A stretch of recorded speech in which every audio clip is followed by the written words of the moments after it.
All right, welcome everybody around the world. Welcome to all my subscribers. Got an excellent video here today, which could really and honestly help hundreds of millions of Christians, if not more, because there's hundreds of millions of Christians around the world. Probably most Christians believe the following lies, okay, which are unbiblical, and I will debunk them and prove them to be lies in this very short video. All you need for this is common sense. You don't need any extreme wisdom or intelligence to comprehend this. I will read the verses from the Bible that prove what I'm saying is correct. Okay, so unfortunately, most Christians believe in this theory, okay, called the 70th week of Daniel. Okay, that's pretty much the accepted, buzz term for it. And welcome, man. And the other thing that goes in hand with this belief usually is the idea of a 7-year tribulation period where an Antichrist figure rules the world. Okay, so very, very easily and efficiently, using a few verses, I can show that these are blatant lies and they are unbiblical. And the danger of these lies is that they put a severe veil and blinder over the person who believes it. And what do I mean by that? Well, Jesus told us in the Bible, okay, that the appearance and the arrival of the end of days, okay, will come suddenly without warning, and it and it will occur when the world is saying peace and surety. Okay? There's a verse that says that. Okay, there's another verse where Jesus says it'll be like the days of Noah, where people will be going about their daily lives, even getting married, eating, drinking, making merry, and being happy, and then the end days will suddenly arrive. He also likened it in another place to the sudden arrival of destruction from the heavens upon Sodom and Gomorrah, and how sudden and unexpected that was. Now, again, all I'm going to do in this video is just state verses. Those three I don't have to quote and read, but everybody knows them.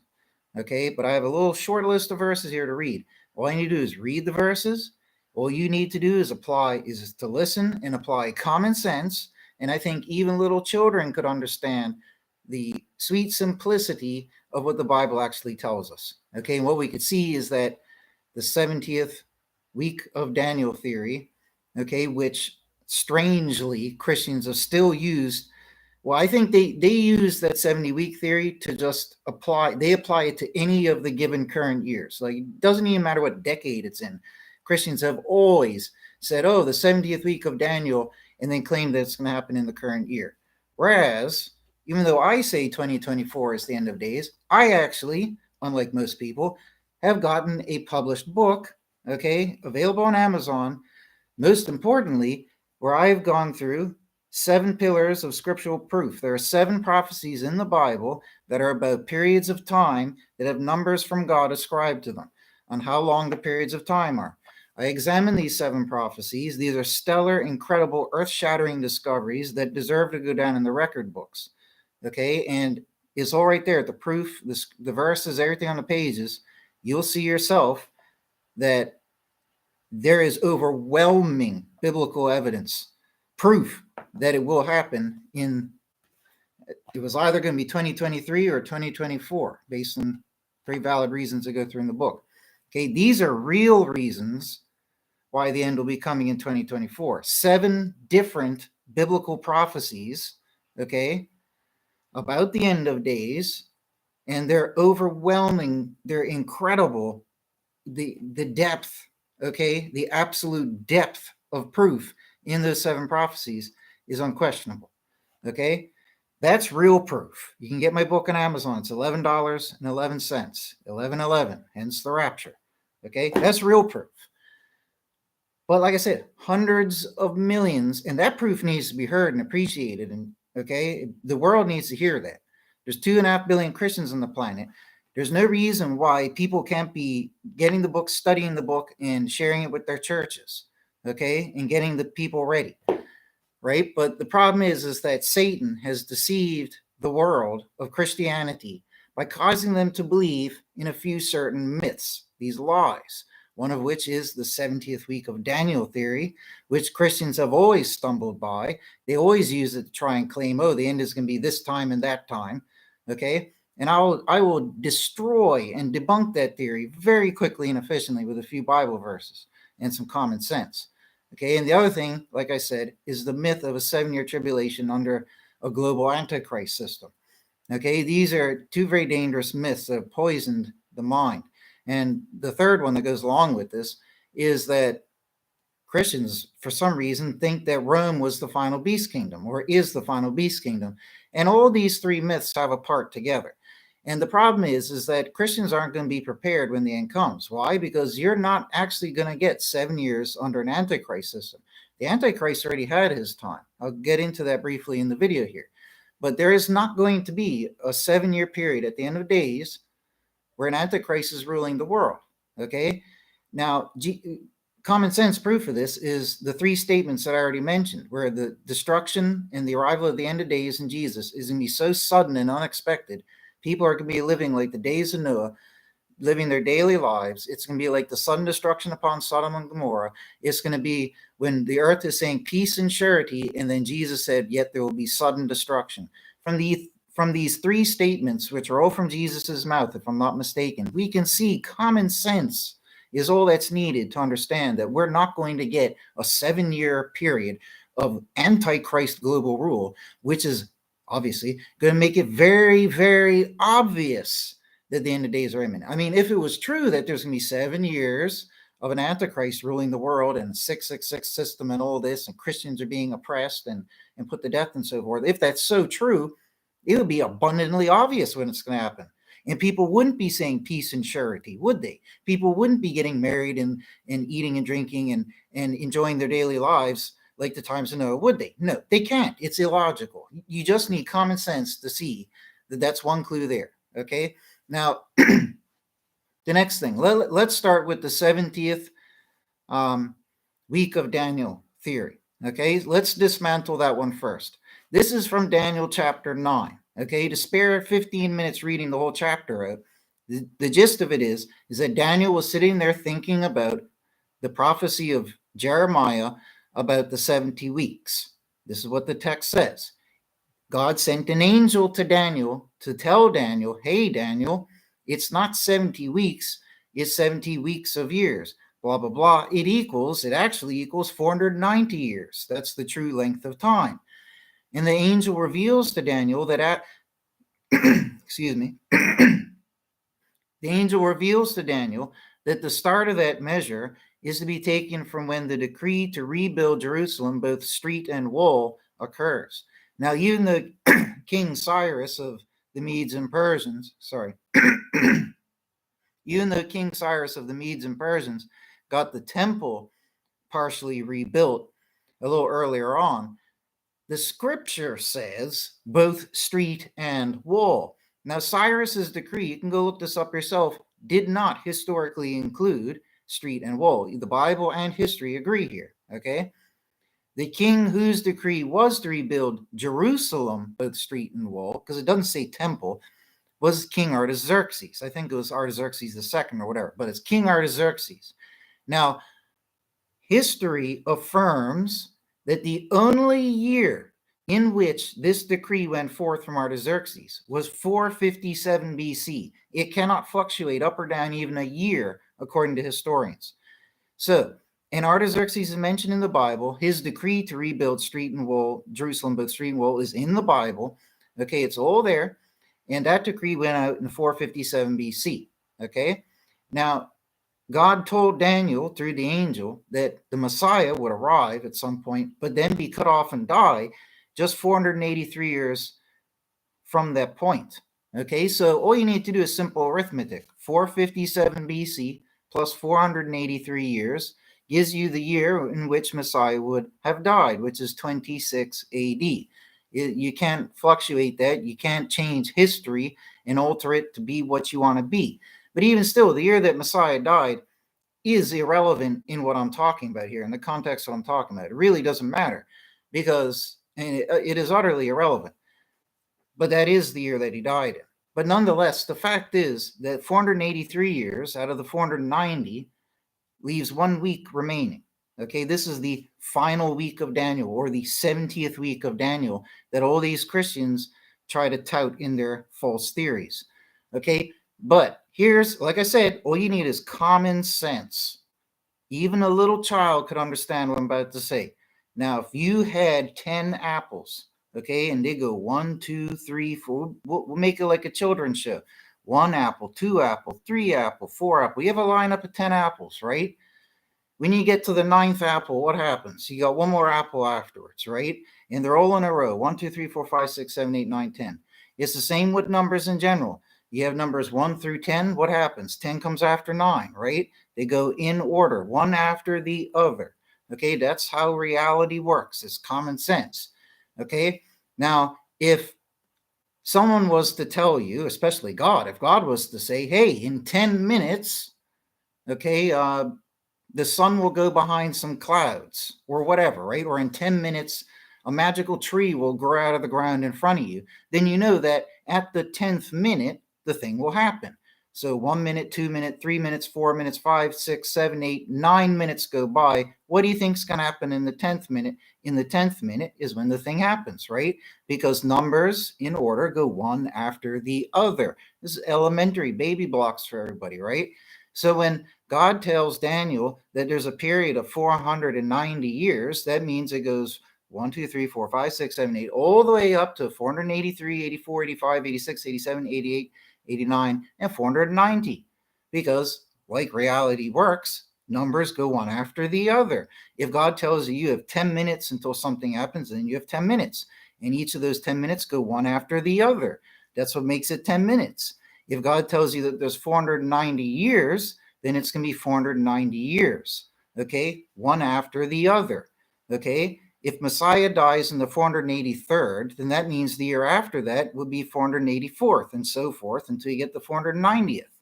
Okay, that's common sense. That is not rocket science. That is simple baby blocks, common sense. Now, if we go and read Daniel 9, it goes and says right here, I'll read from where it says Messiah is cut off. So in Daniel 9:6, and after the 60 and 2 and 7 weeks, which is 69, that's 483 years, cut off is Messiah, and the city and the holy place are not his. The leader who has come does destroy the people, and its end is with a flood until the end is war, determined are desolations. And here's where it talks about this 70th, this final week. It's in the final verse 27. It says, and he has strengthened a covenant with many 1 week, and in the midst of the week he causeth sacrifice and present to cease, and by the wing of abominations he is making desolate, even till the consummation, and that which is determined is poured on the desolate one. So that's the famous verse. Now, what all the Christians have done, all the hundreds of millions or more Christians in the world, what they have done with the 70th and final week theory, okay, is say that contrary to common sense and contrary to old normal reality and contrary to how numbers work, okay, that they say that what you do is you snip off that final week and then magically transport it roughly 2,000 years or so to the end of days, to the end times. So what they're doing is going snip, snip, taking that final week off and just sliding it arbitrarily forwards in time to whatever year suits them. Okay, and that's why they apply that 70th week theory to any given current year, because they just make it fit. They're just arbitrarily and without warrant or reason snipping that off and just transporting it forward to when it suits them. But let's stop and think, is that sensible? Like I said before, God said it would be a period of 490 years. Okay, that means each year goes one after the other. That's common sense until you get to the 490th. There's no gaps in between. God didn't say there's going to be 489 years and then a gap of 2,000 years and then the final year. Did he say that? No, he didn't say that, right? Or final 7 years, sorry. He didn't say that. Now, if he had done that, then it wouldn't be 490 years. It would be 2,490 years, right? You can't just snip off the final measure, fast forward it in time, which is adding time to that overall measure, and pretend that you didn't do that. Okay, it's utterly illogical. There is no reasonable or sensible grounds for anybody to say that the 70th week of Daniel didn't take place after Jesus died. because it says that Jesus would die in the 483rd year, okay, in the 69th week. And then there's 1 week afterwards. That means there's a 7-year period after Jesus died. Okay, that's what it's talking about. 1, 2, 3, 4, 5, 6, 7, 8, 9, 10. One number after the other until you get to the end, from the start to the finish. That's how numbers work. That's how reality works. And if the time period was longer, God wouldn't have said 490. He would have said 2,490. So that's all the common sense you need right there on that one little note to understand that there's no reasonable justification for snipping off that final week of 7 years and transporting it to whatever you find convenient, or to any point, because that final 7 years occurs right after when the Messiah was cut off. I mean, it's common sense. I mean, this is what the verses actually say. Let's go read it again, verse 26 and 27. And after the 69 weeks, cut off his Messiah, and the city and the holy place not is. The leader has come to destroy the people, and its end is with a flood, until the end is war, determined our desolations. And he has strengthened a covenant with many 1 week, and in the midst of the week he causes sacrifice and present to cease. By the wing of abominations he's making desolate, even till the consummation, and that which is determined is poured upon the desolate one. So where in there did you hear it say, well, there's going to be 69 weeks till Messiah is cut off, and then there's going to be a pause of 2,000 whatever years, and then the final week would occur? God didn't say that, and why would he say that? I mean, does it make any sense to you that God's going to say there's a measure of time that's 490 years, but or say 70 weeks, but the final week isn't after the 69th week? It doesn't make any sense. I mean, there's no sense to this, to cut that final week off and transport it elsewhere in time. While it wouldn't be the final week in relation to that period of time God's speaking about. Okay? It doesn't make any sense. And nor does it even use the term final week here. It just says 1 week. So there's no justification, no sense at all in snipping it off and fast forwarding it. Now, considering, using logic, that it's just talking about Messiah dies in the 483rd year, which is 26 AD, and that 7 years afterwards, okay, is this the 7 years that are afterwards are this final week. That is common sense. That is what the verse says. That is reality. Okay, and if we read that with understanding, it talks about how Messiah is cut off in verse 26. It says that a leader would come in and destroy the people. We know this was Rome. Okay, it says that its end is with a flood, which is, the end of Israel. Israel fell 40 years after Jesus died. When Jesus died, there were 3 miracles that took place in Israel for 40 years until its destruction. Even Judaism records this.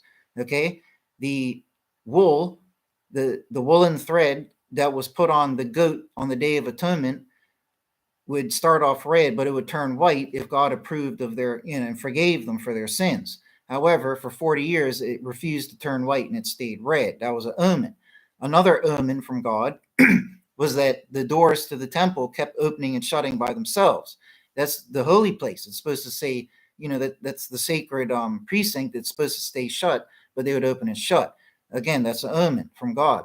And the third miracle that occurred is that the priest could not keep the continual flame lit. It kept going out. This occurred after Jesus died. Even Judaism, who don't believe in Jesus, record this. These miracles, okay? They view it in a way that has nothing to do with Jesus. They just view it as, oh, God gave us 40 years of signs that the end of, the Roman invasion was coming, okay? But it's very important to understand that when Messiah is cut off, this fits with history. Rome came in and destroyed it. And it's talking about the 7 years after Jesus died. So this is from 26 AD to 33 AD. What does it say happened in that verse? It says that he has strengthened a covenant with many. So who's the he? Now, the problem is that all the Christians reading this and falling for the 70th week, final week myth, they think that verse 27 is talking about the Antichrist. Now, I could see how someone could be deceived by that, but you'd have to be very narrow-minded, okay? Because let's look at this with common sense. Verse 27 says, and he has strengthened the covenant with many. Well, let's stop ourselves and ask, who's the he? The prior verse talked about 2 people. It talks about the Messiah, and it talks about the leader who is coming, who is destroying the people. So the he in verse 27 could be referring to one of those 2. right? So those are the two options, and let's continue. So it says, and he has strengthened a covenant with many. Now, why every single Christian out there has jumped to thinking it's the Antichrist, ignoring the very blatant fact that they know their Lord and Savior Jesus did what? But strengthen a covenant. That was the whole purpose of Jesus coming, was to enact this final covenant and all that, second covenant, the new covenant, right? It's like Christians forget that. And where else in the Bible does it say that the Antichrist is going to create a covenant? We know that Jesus created a covenant, right? We know that his covenant was what? Sprinkled by his blood upon his death. So the covenant only came into effect after his death, right? So it talks about cut off is Messiah in verse 26. In verse 27, and he has strengthened a covenant with many. Again, we know there's many verses where Jesus is said to have done just this at his death or upon his death. There are no verses in the Bible that say the Antichrist is going to strengthen a covenant with many. Okay, so why do Christians pick the illogical option? I don't know. Well, I do know it's because they've been deceived by Satan, because he wants to distract them and get them looking for this 7-year tribulation period that's never going to come. So when the true people are out there warning when the end is coming, all the deluded Christians will just say, oh, no, it's not. We're waiting for the 7-year tribulation to occur, right? They're going to be caught unawares. That's why they're going to be saying peace and surety, and then you'll have sudden destruction, because all those Christians are waiting for the 7-year marker period that's going to be very obvious to them, right? But that period's never going to come. You're just going to get the sudden arrival, okay? Nonetheless, right, it says, and he has strengthened a covenant with many. We can see that this makes more sense being Jesus, okay? So in Jesus, therefore, strengthened a covenant with many, 1 week. And and we know from the Bible, such as Revelation 12, that after Jesus died, he did many great works. He went down into the lower regions, into the Hades, to preach to the spirits in prison, like it says. He resurrected and went and preached to the people on the earth. He went up into the heavens. He, with the archangels, fought against Satan and banished them from the heavens and bound him to the earth. Also, when he died, Satan was judged and all of that. There's so many things that he participated in, going up to the heavenly sanctuary. I mean, there's tons of stuff that Jesus did, okay, even after his death, establishing the covenant by the blood of his death and all of that there, right? So all those things Jesus was doing after he died, right? So when it says, and he strengthened the covenant with many for 1 week, that's the stuff Jesus was doing after he died, during that 7-year period. He was doing those heavenly things, right? And it says, and in the midst of the week, he causeth sacrifice and present to cease. Now, I could somewhat understand if Christians, being narrow-minded, would jump and think that, oh, well, this is talking about the Antichrist because it's talking about ending the sacrifice and sounds like something a bad person would do. But every Christian church has always taught, and rightfully so, that Jesus put an end to the sacrifices. This is what the New Testament teaches. Christianity's classically always taught this. So again, why have the Christians jumped ship from the most obvious logical solution to an illogical and unbiblical solution? The fact is that we know that when Jesus died on the cross, like he said, the ordinances or whatever were nailed up with him on the cross and all of that. We know all these things as Christians. This verse here is talking about Jesus. It's not talking about the Antichrist. Okay, Jesus strengthened a covenant with many 1 week, and in the midst of the week, he caused the sacrifice and present to cease. Okay, and what do you know? After Jesus died, there were the omens, like I said, for the 40 years, and then the destruction of the temple and the downfall of Israel, right? Sacrifice and present did cease, okay? And then it says, and by the wing of abominations, he is making desolate. Now, again, I don't blame Christians. I wouldn't say you have to be narrow-minded for this one, but this verse here, to some people to most people apparently, it sounds like a big bad person, right? But again, it's God, and Jesus said he came to, set alight the earth on fire, and all these, there's great cosmic judgment and punishment and all this power and might with God and Jesus as well, right? And who do you think is the one that dishes out the desolation upon those who deserve it? It's God and Jesus, right? So when it says, and by the wing of abominations, he is making desolate, instead of thinking, oh, it's because this is a bad person who's making something desolate. No, this is God punishing them with the desolation. Why? Because the Messiah was just put to death and rejected. They were given 483 years to prepare. They didn't prepare, and they ended up rejecting and killing the Messiah, or the Gentiles. Anyways, you know what I mean. and so forth, right? So, and by the wing of abominations, he is making desolate, even till the consummation, which means until the end, and that which is determined is poured on the desolate one. Okay, so when you read it with the understanding this is talking about Jesus, you can clearly see that it's not talking about an Antichrist. And why would it be talking about an Antichrist when it didn't introduce an Antichrist figure? You didn't say, hey, there's this and that there's an Antichrist. No, it just says the leader. What reason do you have to believe that the leader is this Antichrist figure? I mean, what Roman leader came in and strengthened the covenant, right? What Roman leader came in? I mean, a Roman leader did come in and make the sacrifice and presence cease, but also we have to understand, like I said, even Judaism records that God sent miraculous omens where the continual flame, which is the continual sacrifice, okay, refused to stay lit. That's a desolation punishment coming from God, okay? So anyways, from that, we can see that the 70th week, the final week, doesn't occur 2,000 years in the future at some arbitrary point. It occurred right then and there after Jesus died. That was the final week. All common sense shows you that. Okay? Now, the next thing to say is that, which one should I get into first? Let's read this one here then. So in 2 Thessalonians, right? This is another verse that the Christians, so many of them, most of them have been deceived on, and it's because of mistranslations with these improper Bible versions that everybody uses, right? If you go and read 2 Thessalonians, this will be, okay, what the average Christian is familiar with, and then I'll go look at it in the original Greek text. I've got that ready, and it'll prove my point, okay? So it says it's about the man of lawlessness, right? So 2 Thessalonians 2:1.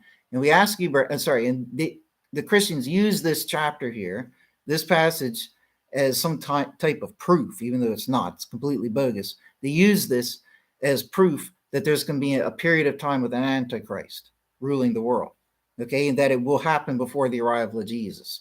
Okay, they've taught that probably nearly 1,500 years, but it's completely unbiblical, and I'll prove it with the original Greek, right? So here we go. It says here, and we two key words, right, in the original Greek. It says, and we ask you, brethren, in regard to the presence of our Lord Jesus Christ, this is about in regards to the arrival of Jesus, and of our gathering together unto him, which would be the rapture, that ye may not be quickly shaken in mind, nor be troubled, neither through spirit, neither through word, neither through letters, as through us, as that the day of Christ has arrived. So don't let anybody tell you that Christ is here, okay? Let not anyone deceive you in any manner, because, and this is the important part, if the falling away may not come first, and the man of sin be revealed, the son of the destruction, who is opposing and is raising himself up above all called God or worship, so that he in the sanctuary of God as God is sat down, showing himself off that he is God, the day does not come. So what it sounds like at face value, if you're not taking things serious and studying deeper and looking at the proper original language, if you're just taking it at face value, it does seem like it's talking about an Antichrist figure, right? But let's dissect and digest this step by step here, and I'll prove to everybody listening that what I'm saying is correct. Okay, it says right here, don't let anybody deceive you, because the falling away has to come first. And what is the falling away? Well, if you search the Bible like I did for the term fall away, falling away, and all of that, you quickly learn through the little assortment of verses that use those terms, it's talking about falling away into sin, falling away from obeying God, obeying his law. It's about committing iniquity and being lawless. Okay, that's what falling away is. It could also be lawless in terms of you abandoning the true doctrine of God or a true doctrine of salvation. It's falling away, right? You could also summarize it as falling away from grace, because if you're falling into lawlessness and apostasy, you're going to lose grace. You know what I mean? Because it's pretty sensible. So that's what falling away is. Most people understand that. That's not really a contentious issue, right? So if the falling away may not come first, so there's going to be a period of time, this is just logic, where there's going to be a falling away. And this obviously applies to not just mankind, but specifically to Christianity. Okay, there'll be a period of time of great falling away. Okay, I go through that in all my videos in my systematic theology because Christianity went apostate from the true doctrine. But nonetheless, that's another topic for another day. But there has been a great falling away. Everybody's perverted the true doctrine in the true gospel. But nonetheless, right, there's going to be a great falling away that will come first. That much is undeniable, because that's what it says. Then it says the man of sin be revealed. the son of the destruction. Now, excuse me. I really need a glass of water. The man of sin. Who's this figure, man of sin? Well, I can tell you something. Most Christians don't know this because they didn't do the extra few steps of homework themselves. If you search the Bible for the terms man of sin, for the term son of the destruction, okay, and where's the other one? And the lawless one, which is down in verse 8, which I haven't read yet. These three terms sound like they're talking about a big bad Antichrist figure, don't they? Yeah, they do. But if you search the Bible for these terms, they don't occur anywhere else. This is the only passage where these terms are ever used. Period. So there's nothing that you can compare it to justify any specific belief in it, because this is the only place these verses occur. You can't draw in any other connecting proof to verify or further validate some claim that you may have, right? So, but the important thing is this. In 2 Thessalonians 2:3, where it says, and the man of sin, who's this man of sin? Does it really say man of sin? Well, if you go look in the original Greek, this is what it says, okay? No one you should deceive in not one way, because if not, shall have come the apostasy first, and shall have been revealed the man of lawlessness, the son of destruction. Now, where it's rendered in English, in most translations as the word man, because I read the English rendering there, but the Greek word in the original text is anthropos. If we go look up what anthropos means, does it mean singular man? Oh, it means one of the human race. Anthropos, in full definition, means the generic term for mankind, the human race, people, including women and men. So it's actually a plural. It's not a singular. Okay, there's a different word for an individual human being. This is the word that applies also to the whole human race. Okay, so when you're reading 2 Thessalonians 2, verse 3, in reality, what it says is, let not anyone deceive you in any manner, because if the falling away the apostasy may not come first, and the mankind of sin be revealed, the sons of the destruction. That's the reality of it. It's actually a pluralized verse in the original language. It's talking about when the people, see, it's talking about when Christianity will fall away into apostasy, and the people, the Christians, will be of lawlessness, because they will be abandoning the true gospel, the true doctrine, and they'll be committing sins. Okay? That's why it says the apostasy of Christianity will come first, and the mankind of sin, the people, the men and women of sin will be revealed, the sons, the children of the destruction. Okay? Where it says in the next verse, who is opposing and raising himself up above all called God or worshipped, so that he in the sanctuary of God, as God has sat down, showing himself off that he is God, the day does not come. Now, I admit this verse does sound like an Antichrist figure, but when we can see that the prior verse is clearly talking about the people of Christianity falling into apostasy and committing lawlessness and becoming children of destruction, which lines up with everything else in the New Testament. That's what it's telling us about. In the next verse, we have to understand that it's not talking about an Antichrist figure. It's talking about the fallen away Christians, okay?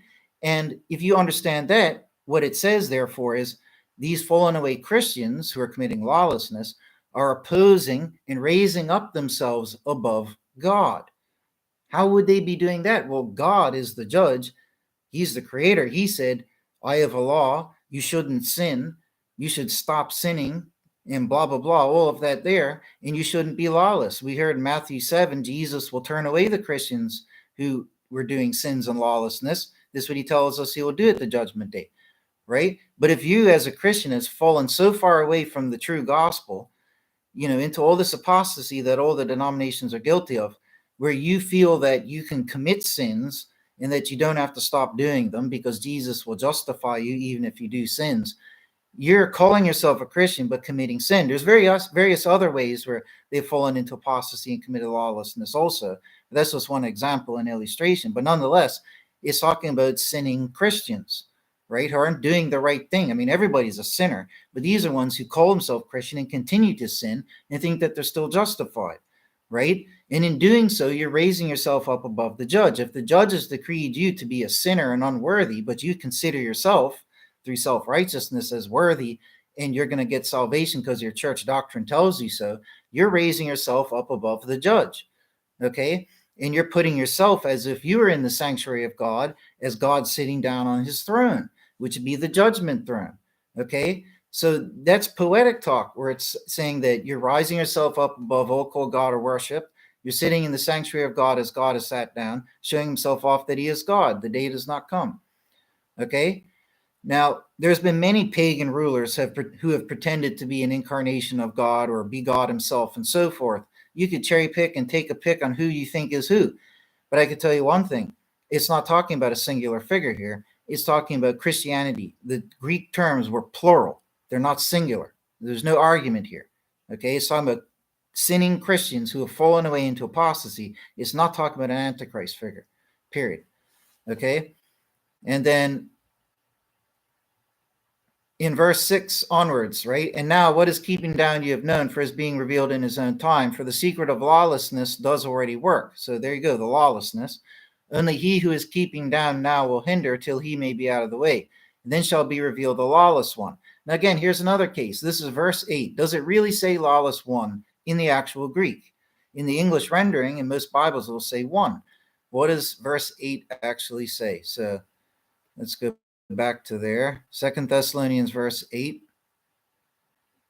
It says, oh, you know what? I think I read verse 8 first instead of verse 3. Sorry. So let me go back to verse 3.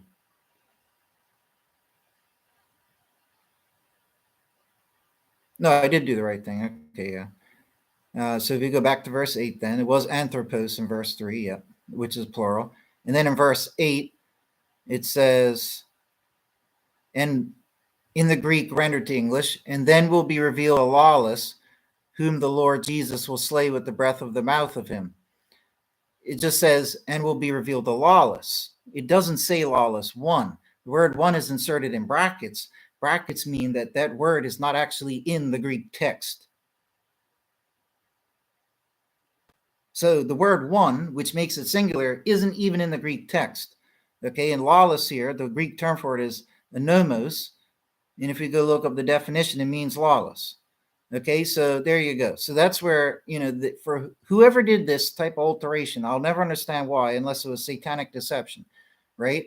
So it's talking about, it's in the plural here. It's talking about Christians who have fallen away into apostasy and who are defying God and doing sin. It's not talking about an Antichrist figure. Okay, yes, it uses some poetic talk because Paul is trying to convey how when you do that type of thing, you're elevating yourself above God. You're trying to say, oh, well, who cares what God said?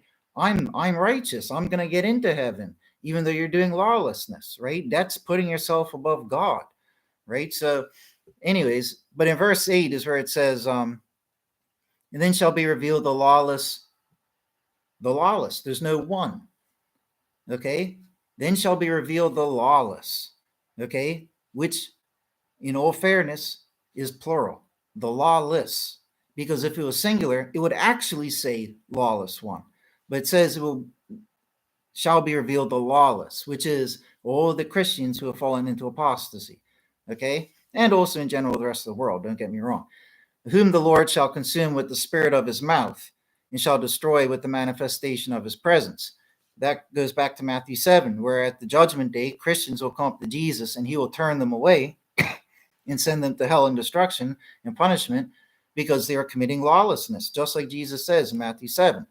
So if we read on in verse 9, destroy with the manifestation of his presence him whose presence is according to the working of the adversary and all power and signs and lying wonders. Again, this links over to Matthew 7.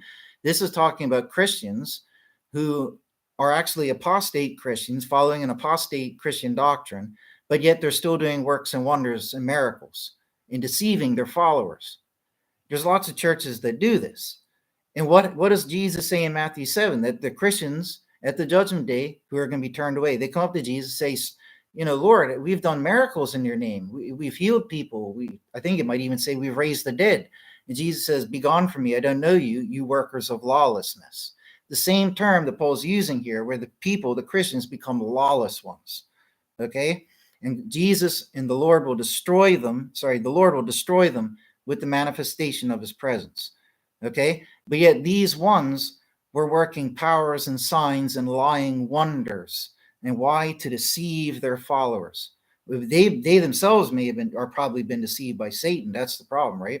And in verse 10, and in all deceitfulness of the unrighteousness in those perishing, because the love of the truth they did not receive for their being saved. And because of this shall God send to them a working of delusion for their believing the lie. So all those Christian denominations, which is all of them, who have fallen to apostasy in its various forms, as I detail in my systematic theology in my 150 plus videos on my channel, all the scriptural proof you need and more, right? They've all been deceived by Satan, okay, through various different things we won't get into for this short video, for this video, right? But God has left them up to their delusion. He's going to let them believe the lie that they want, because the lies that all these churches believe, without getting into this other theological topic, the lies that these churches believe justify their sinfulness. They think that, oh, well, Jesus died as a blood sacrifice to wipe away my guilt. Therefore, even if I am continuing to be a sinner, actively sinning, I'll still get into heaven. When they won't.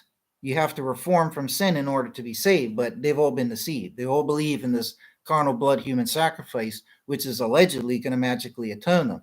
What they don't see is that Satan has infiltrated Christianity. He did this hundreds of years after Jesus died. And once he infiltrated Christianity, he convinced all the denominations that would crop up to believe in a satanic human sacrifice, even a satanic sacrifice of God himself, in order for the guilt of the sinner to be wiped away. Meanwhile, the sinner is taught that they can't stop sinning and that they'll always be sinners, and that's why Jesus died for them. So what this does is it makes you commit lawlessness and feel justified. So you're out there sinning as a sinner, continuing to sin, but thinking you're getting a golden ticket into heaven. So what are you at that point there? You're calling yourself a Christian, but you're doing lawlessness. And even if Satan allowed you to do false miracles in your church, when you go up to Jesus on the judgment day, you're going to be examined whether you did lawlessness or not. And if you did the lawlessness because you had fallen victim to the apostasy, well, God said right here, he's going to let you believe that delusion and believe the lie. If you're so ignorant, you're going to believe that nonsense that lawlessness is justified. You're just going to be turned away on the judgment day. And that's why it says in verse 12 that they may be judged, all who did not believe the truth, but were well pleased in the unrighteousness. Okay? So that's what this famous chapter is about. This famous chapter, all the churches have said, is about the arrival of the Antichrist, but it is not. And again, in this chapter, it doesn't say anything about a 7-year period, okay, whatsoever. In fact, nowhere in the Bible does it talk about a 7-year period at the end of days. Nowhere. It's absolutely nowhere. Most Christians just think there is, but there isn't. The book of Revelation, which talks about the end days, says in chapter 11 that there's going to be a period of 3.5 years. It does not say there's going to be a period of 7. Nowhere does it say 7 years. They want it to be 7 years for some bizarre reason. All these hundreds of millions of Christians for so long, and in order to find 7 years somewhere in the Bible, the only place where a 7-year chunk like that appears in relation to prophecy is Daniel chapter 9. So they thought, oh, we're just going to take this final week, chop it off with some magical scissors, fast forward it 2,000 years to the arbitrary end of days, which will just fluctuate to whatever year they want to believe the end's arriving in. And that's what they've always used for decades and decades, or probably 1,500 years to each their own, to each church. A long time people have believed in this silly theory, but it's just not biblical and not whatsoever. Okay, and there's nowhere in the Bible where it talks about a 7-year period of tribulation. There's a 3.5-year period of tribulation. But in Revelation 11, it doesn't say that it's at the hand of an Antichrist. It says all that tribulation is coming from the 2 witnesses and from God. That's what it says. You want to argue with God? That's what he told you. He said to me 3.5 years, and he says of tribulation, and it's going to be at the hand of the witnesses. He will allow them to plague the earth with anything that they want, okay, and God will be plaguing the earth, okay? So it's not coming from an Antichrist in those 3.5 years. Now, biblically, I don't have time to get into here, but the Antichrist figure in the final beast kingdom was this long, okay? That happened a long time ago. They ruled over Israel from 688 AD until 1948 AD. It's the 1260 years, the 3.5 times that Daniel foretold. Okay, I cover that in this book here and in that book there. Okay, very, very important stuff. So all that already took place. I won't get deeper into those issues. It'll make the video twice as long. Okay, but the other thing people have been deceived on is Satan has blinded everybody in Christianity to not see that Islam was the final beast kingdom. By doing it, nobody in Christianity teaches that. It's only like a few people. Like nobody even thought of it. In nearly 2,000 years, well, since Islam, about 1,500 years. Nobody has clued into this, right? But it was the final beast kingdom. Okay, it fulfills everything said in the Bible to a T. It's unmistakably, it is nothing else. Okay, but to keep it simple for this video, what I'm going to end on is show that Rome isn't the final beast kingdom, because that is always tied into the 70th week lie and the 7-year tribulation lie. Okay, there is no 7-year tribulation, and there is no, I mean, the 70th week took place after Jesus died. So that's done and sorted. Okay, so there's no 7-year tribulation of an Antichrist at the end of days. I don't have time to get into it. Like I said, but the Antichrist was already back in time. The Antichrist empire over Israel ended in 1948. Their remnants are still mixing around and fighting with the peoples, like it says in the prophecy of Daniel, what happened until Jesus arrives. Okay, so all that's taking place, right? All the battles and beheadings and all this and that there have been fulfilled and been taking place and are still taking place. Okay, but anyways, it's not, the final beast kingdom was not Rome for the following reasons. Number one, in 3 verses, Daniel himself says that the final beast kingdom is not like any of the other beast kingdoms. He says this in 3 different places and in 3 different ways. He says diverse from all the other beasts, is diverse from all nations. Okay, so it would be the 4th and final beast kingdom will be a nation and a religion that worships a new and unknown deity, which is what Daniel says in his chapters. Okay, a new God, a new deity, a new religion, a new nation, a new empire. Okay, it will be the biggest empire. This is what Daniel says, and it will not be like any of the others. Islam was a new religion with a new God that was never worshipped before. Even the forefathers of the prophet never believed in that. He begat that religion and tried to convince his family to follow it. That's the origin story of it. Okay, so it's a new religion, a new God, a new empire, and a new nation. And it was the biggest nation in all human history. Okay, it makes the Roman Empire look like cookie crumbles. Okay, like nothing in comparison. Okay, the Islamic Empire was so big and so powerful that they still rule a vast portion of the earth today.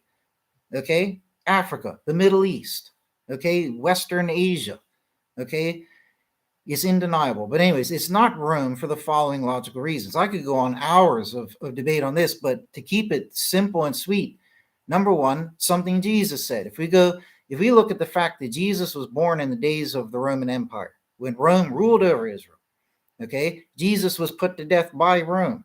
We all know this as Christians.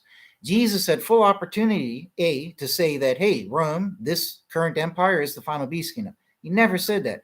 But what Jesus did say, okay, about the final beast kingdom is right here in Revelation 17:12. And the 10 horns of the final beast that thou sawest are 10 kings who a kingdom did not yet receive, but authority as kings the same hour do receive with the beast.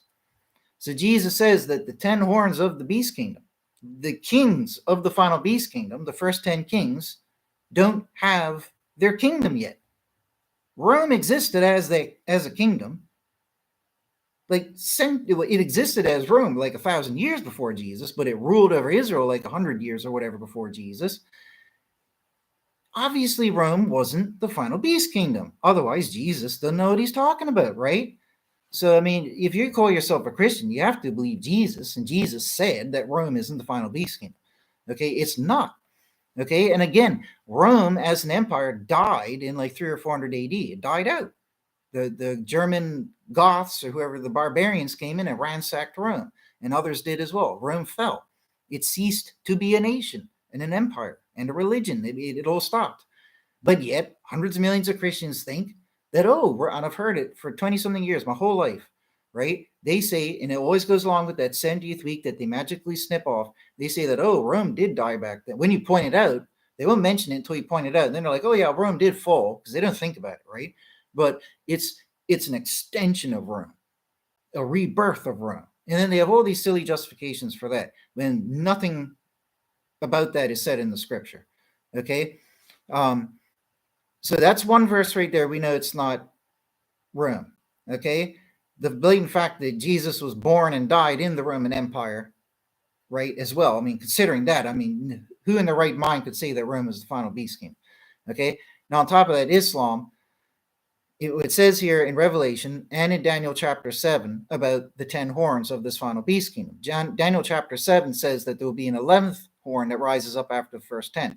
Now, if you look at the history of Islam, their first founder when he passed away, he was followed by 10 of the first rulers. They were called caliphs. Okay, that's their version of kings. It was the 10th of these caliphs, who would be the 11th overall, who built the Dome of the Rock, which is the Abomination on the Temple Mount in 688. And it says in Daniel chapter 7 there that when this 11th horn rises up and builds the Abomination, 3.5 times, which is 1260 years, will be given into his hand for his empire. That's why from 688 AD, the Islamic Empire ruled over Israel as the final beast kingdom until 1948. Okay, and there's so much more evidence. And again, I go into it in my books, right? It's overwhelming evidence. It's undeniable. Okay, so you can't give much more proof than that. And that's what's touching the iceberg on it, right? Compare that to what all these Christians have been saying, that, oh, we think it's the rebirth and the extension of Rome 2,000 years later. Even the, you know what I mean? That's illogical and nonsensical. Absolutely nonsensical. Okay. What's another point? Rome was just like Greece. They had the same religion, the same architecture, the same race of people from the same continent on the planet. You couldn't get much more similar, right? You can't compare Mesoamerican culture to the Babylonians. You can't compare the ancient Chinese to the ancient Hawaiians. They're all different. But if you compare Romans to Greeks, they're virtually the same. Okay, you could have Roman and Greek building with Roman and Greeks in each, and you wouldn't be able to tell them apart. They literally had the same religion, just modified names for the exact same deities. So who in their right mind would say that Rome, the Rome is the final beast kingdom, when Daniel says that the final beast is not like any of the other beasts that came before? What are you calling Daniel a liar? Rome is just like Greece, right? The Medes and the Babylonians weren't just like Greece. All the beast kingdoms are different. Egypt wasn't like Greece. Egypt wasn't like Babylon. Each of the beast kingdoms are all different, right? And Daniel says that the fourth one's different from all the others. And it's a new religion, new culture, new empire, new God. And they will build a temple to their new God upon the Temple Mount, the Jewish Temple Mount. You can't deny it. Okay, so it's absolutely not Rome. And furthermore, if we go read Daniel chapter 8, this is where he talks about the demise, the fall of the Grecian beast kingdom. Now, he specifies how it was King Alexander who is the first king. When King Alexander died, his kingdom ended and was split up into 4 different empires. Okay, this is where Grecian rule transformed into the Roman rule. If you look at history, this is obviously and actually what happened. Okay, and it's because of the simple fact Rome came after Greece in that order, that is appealed to all the very narrow-minded people who think that, oh, what came after Greece? They take 2 seconds of homework and think, oh, well, Rome came after Greece. Oh, Rome was the final beast kingdom. Ignoring all common sense and other scripture like I've just covered that shows it's not Rome. They just think, oh, because Rome came afterwards, it's got to be that. Right? Ignoring the fact, hey, was Jesus born in Rome? Why didn't he mention, hey, this is the final beast kingdom? He never said anything like that. He said that they don't have a kingdom yet. Right? So if you look at Daniel chapter 8, it talks about the fall of the Grecian beast kingdom. And I won't read the whole chapter here, right? But where is it? In verse 21, it says, and the he-goat, the hairy one, is the king of Javan. This is King Alexander, the king of Greece. And the great horn that is between its eyes is the first king, Alexander. And that being broken, stand up to 4 in its place. 4 kingdoms from the nation do stand up. So Greece fell. When King Alexander died, his beast kingdom fell and split up into 4, okay? And not in its power, it says. So they're no longer going to be under Grecian power, right? If we look at what came after Greece, Greece fell to Rome. Rome was just like Greece, right? So it's the same religion, same culture, same everything, okay? So when Grecia fell and split up into these 4 different empires, Rome was part of this, okay? And it says in the latter end of their kingdom, in the latter end of the Grecian kingdom, because it still falls under the Grecian kingdom here, right? Is when the first king falls, his empire, the Grecian empire, split up into 4, right? But at the end, the latter end of their kingdom, the beast kingdom of Grecia, okay, which I'm saying includes Rome, it says, about the perfecting of the transgressors, stand up does a king, fierce of face and understanding hidden things. And his power has been mighty, and not by his own power, and wonderful things he destroyeth. And he has prospered and wrought and destroyed mighty ones and the people of the holy ones. And by his understanding, he has also caused deceit to prosper in his hand, and in his heart he exerteth himself, and by ease he destroyeth many. And against the prince of princes he standeth, and without hand he is broken. Right? So Christians have all these silly theories on who this is. Oh, it's the Antichrist, this and that. You know who this was? It tells you it's at the end of the Grecian kingdom. Because most people aren't considering that it's the Greco-Roman kingdom, right? That Rome was the final extension from Greece. Because nobody's considered that, they don't see who this obviously is. This is King Herod. What did King Herod do? He tried to get Jesus killed. Who is Jesus according to the Bible? The Prince of Princes. That's literally a term for Jesus. Okay, Prince of Princes. And there we have it, the latter end of the Grecian kingdom. We know that the Herods were the final kings of the Greco-Roman kingdom. That's historical. Okay, and I think it was the first Herod who exerted himself like a god on the throne and died by a stroke, right? Like a stroke from God, right? He just died on the throne when he exalted himself as God. That was one of the two Herods, right? But that first Herod tried to get baby Jesus killed. He opposed the Prince of Princes, and without hand he was broken. And he literally was the final kings of the Greco-Roman kingdom, right? So when you look at what Daniel says here, and you apply common sense in history, you can clearly see who it was. I mean, what other Roman ruler who came afterwards, what other Roman ruler could it be who opposed Jesus? None. And Christians are so quick to say it was Antiochus who did this. Antiochus came in and put the abomination in the Temple Mount and all this. A little statue of Zeus.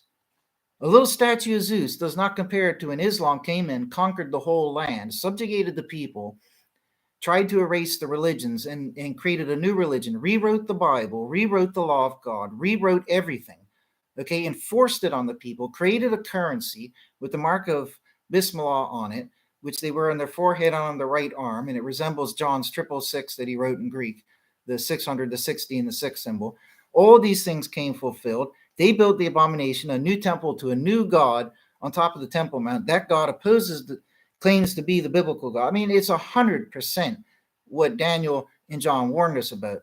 It's undeniable, but yet everybody believes that it was wrong. Okay, so we clearly can see from the end of Daniel 8 there, okay, that it's the end of the Greco-Roman kingdom. A king comes up who opposes Jesus. Who else opposed Jesus? Now, King Antiochus didn't oppose Jesus. King Antiochus was 175 BC.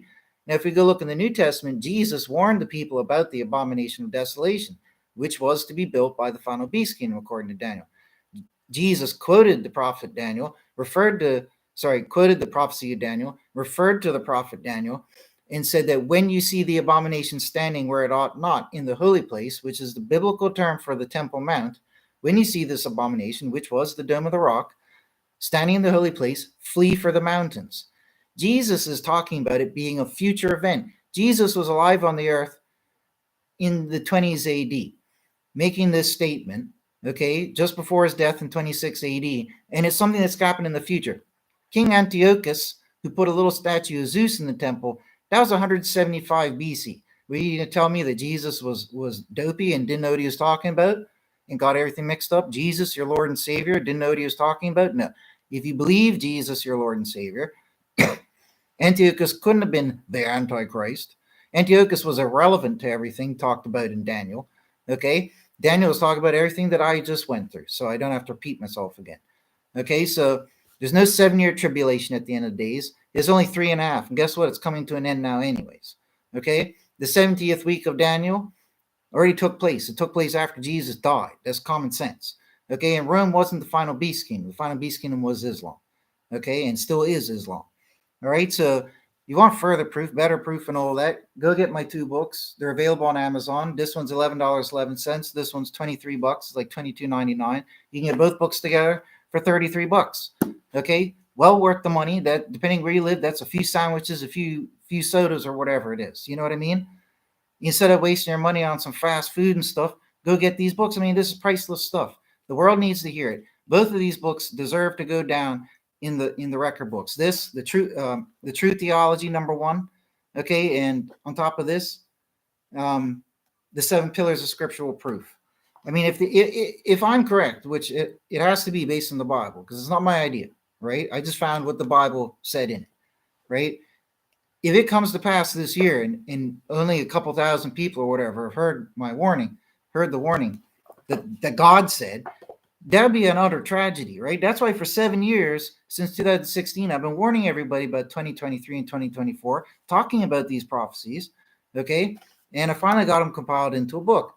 Out of the 7 discoveries, 5 of them are uniquely my own. I've done all that I can. I got, like I said, multiple YouTube channels over the years, 7 years on YouTube trying to warn people. I got 2 books published warning people about it.